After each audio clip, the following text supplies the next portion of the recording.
Y is my hearing aid whistling? हमारे hearing aid में सीटियां क्यों बजती हैं? नमस्कार, मैं MC माथुर रेडियोज लखनऊ से फिर आपके सामने प्रस्तुत हूँ। मैं अपने व्यूअर्स से माफ़ी मांगता हूँ कि मैं काफ़ी समय से ऑफ स्क्रीन रहा, कुछ अपने पर्सनल रीजंस की वजह से, लेकिन मुझे पता है कि जो मेरी नॉलेज है वो मुझे आपसे शेयर करनी है। हमारे हेयरिंग एड में सीटियां क्यों बजती हैं? 7 ऐसे पॉइंट्स हैं जिसके ऊपर मैं डिस्कस करूंगा। Let's start with the very first one, that is improper fitting.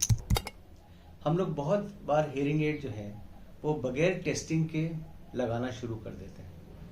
मुझे लगता है सबसे पहला काम जो हमें करना चाहिए वो कान की प्रॉपर टेस्टिंग, किसी भी ENT और ऑडियोलॉजिस्ट से मिलके कान की प्रॉपर टेस्टिंग होनी चाहिए, कान की हाइजीन मेंटेन होनी चाहिए और उसके बाद हम लोग हेयरिंग एड इवैल्यूएशन के लिए जाना चाहिए।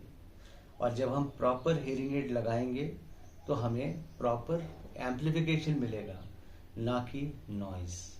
तो मुझे लगता है कि प्रॉपर फिटिंग सबसे ज़्यादा इम्पॉर्टेंट है, जिसकी वजह से आपको ये विस्लिंग की प्रॉब्लम नहीं होगी। दूसरा पॉइंट, ओवर एम्प्लीफिकेशन। बहुत सारे hearing aids आते हैं, variety of hearing aids are available.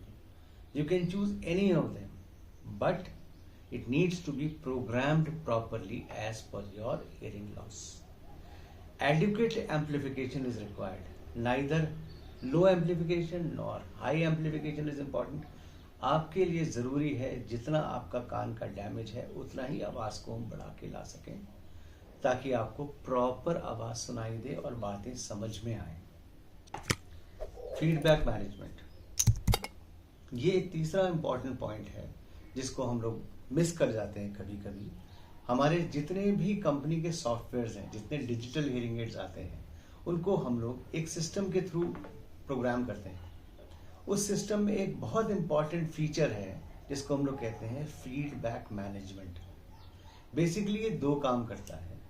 एक तो मशीन कुछ हम आपके कान में फिट करके और जब फीडबैक मैनेजमेंट करते हैं तो ये 2 चीज़ों का मेजरमेंट करता है। एक तो जो ये अपनी आवाज़ एम्पलीफाई करता है, वो कहीं से अगर लीक होके बाहर आ रही है तो वो उसको कंट्रोल करने का सिस्टम अपना प्रॉपर करता है। दूसरा, जो हम कान में रेजोनेंस हमें मिलता है, हमारे ईयर ड्रम और हमारे ईयर टिप के बीच में जो एयर गैप होता है, वो कभी कभी हमें रेजोनेंस क्रिएट करता है।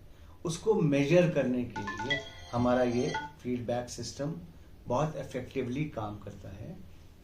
दूसरा, जो हमारे कान में रेजोनेंस होता है उसको मैनेज करने के लिए ये फीडबैक मैनेजमेंट काम करता है। हमारे कान के पर्दे और ईयर टिप के बीच में जो एयर गैप होता है उसको क्रॉस चेक करने के लिए, उसका रेजोनेंस ख़त्म करने के लिए, ज़ीरो करने के लिए ये फीडबैक मैनेजमेंट बहुत ज़रूरी है।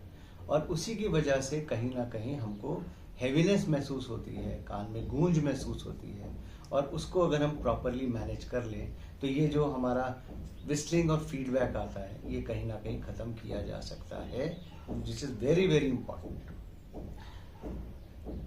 चौथा पॉइंट, जो हमारे कान में वैक्स एक्यूमुलेशन होता है उसको भी हमें क्रॉस चेक करते रहना चाहिए और उसको प्रॉपरली डॉक्टर से, ENT स्पेशलिस्ट से उसको क्लीन कराना चाहिए, ताकि हमारे कान में एक्सेस वैक्स ना एक्यूमुलेट हो और उसकी एक्यूमुलेशन की वजह से ये फीडबैक आना शुरू हो जाता है। हमारी फिटिंग कितनी भी अच्छी हो, हमने काम कितना भी अच्छा किया हो, लेकिन अगर अंदर वैक्स ने एक वॉल बना रखी है तो उससे आवाज़ रिबाउंड होके बाहर आती है, जिसकी वजह से हमें अपने ही कान में विस्लिंग सीटी की आवाज़ें सुनाई देती हैं।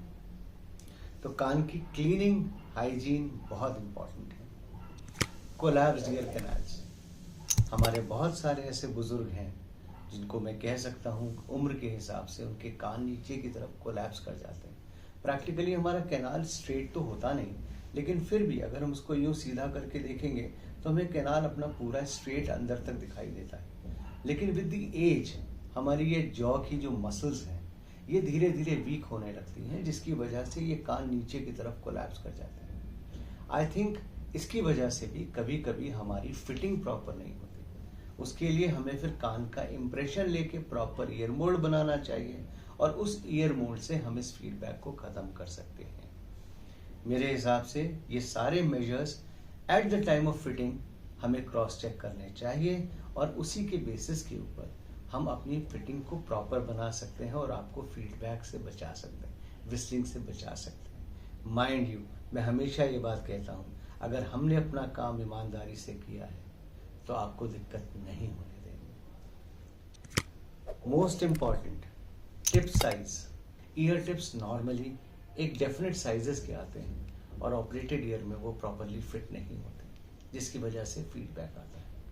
और ख़ास तौर से ऑपरेटेड ईयर, बहुत सारे हमारे पास पेशेंट्स आते हैं जिनके कान का ऑपरेशन हुआ होता है।